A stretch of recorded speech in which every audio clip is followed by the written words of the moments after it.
Hi, this is Cyril, and I hate this episode. You would be forgiven based off the synopsis that it would involve a boy asking out one of the main cast, who, for some reason, are dressed like Disney princesses, finds something bad about the boy that is not good for the girl. Of course, this leads to tensions within the main group until the boy reveals that he is a terrible person and that she should not give up her friendships to be with someone as bad as him. That is not what happens, because that would require actual thought to just pull a template and actually fill in the character names.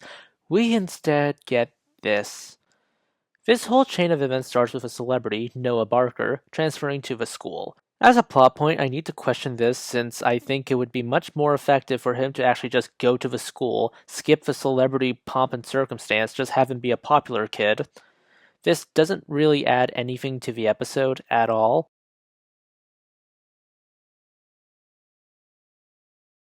LaCienega, I hated you in the original series, and I'll hate you here. After some gags about how Penny and Dijonay want to cheat on their boyfriends, wonderful, Noah arrives and asks Zoey out. This is another reason why I believe Noah should have already gone to the school. He's new to the school. Of course, anyone he picks would be based off of superficial details or how they remind him of his other friends. He knows nobody. Him being new makes the writing weaker, and it's already weak to begin with. You'll see that later, but he's barely a character and more of a plot device. That's fine. What's not fine is that he poorly fills in this role of a plot device. I have no issues with didactic stories. My issue is the writers not thinking things through when it comes to the story. I know it's cliche, but I think just making Noah the plain popular guy rather than a famous superstar would be easier to justify in the next scene. The next scene has Maya. She's a new character that debuts in this revival of the Proud Family, tells them that Noah is only into white girls. And then in a later scene, Maya says she heard that Noah is only into white girls because she heard it from a cousin who lives down the street to him. Lady, this isn't the stock market. You don't buy on the rumor and sell on the news. I'll give Penny some credit for saying that rumors are a bad way to gauge a person, but at the same time, according to Dijonay, the friend group took a vote and the majority rules that Zoey should be ostracized from the group. Let me reiterate. Zoey does not know that Noah is only into white girls, and that he only asked her out because she's white.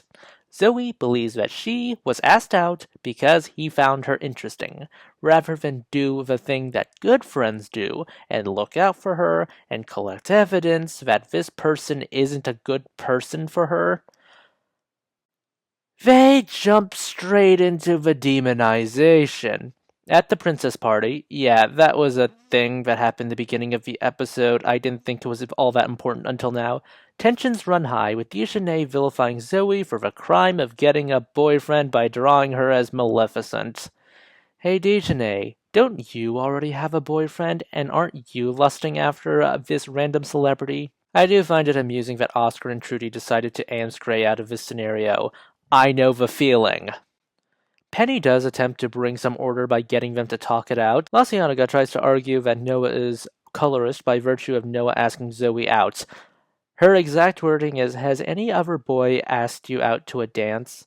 LaCienega, if this is your definition of de-escalation, I really hate to ask you for your opinion on if you were to escalate a situation.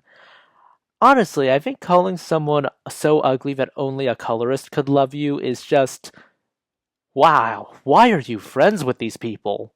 After everyone vacates the Proud House, Zoey does call out Penny's lack of commentary and lack of defense during the ever-escalating argument, which is a fair enough assessment. At the dance, Zoey apologizes for ever dating Noah after he off-screen reveals to her that he only dates white girls.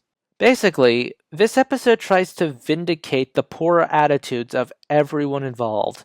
This is the moral the episode pushes. You don't like someone's boyfriend based off of a rumor? Then you get a carte blanche to harass, vilify, and mistreat that person. Prior friendships be damned, because you will be proven correct. This is how the last scene should have gone for Zoey.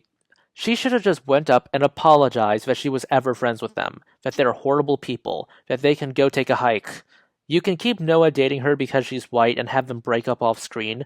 However, do not vindicate this friend group for their behavior. All you need to say is simply, knowing he dated me because I was white hurt less than whatever you said and did. Because I'm feeling extra vindictive this video, let me dole out some punishments like I'm the Spectre or Dante. Michael and Penny are both going into the vestibule of hell, forced to chase a banner that changes often. This is also the place where souls are stung by wasps and devoured by maggots for the crime of not taking a side in life. After all, apathy to evil is just letting evil fester.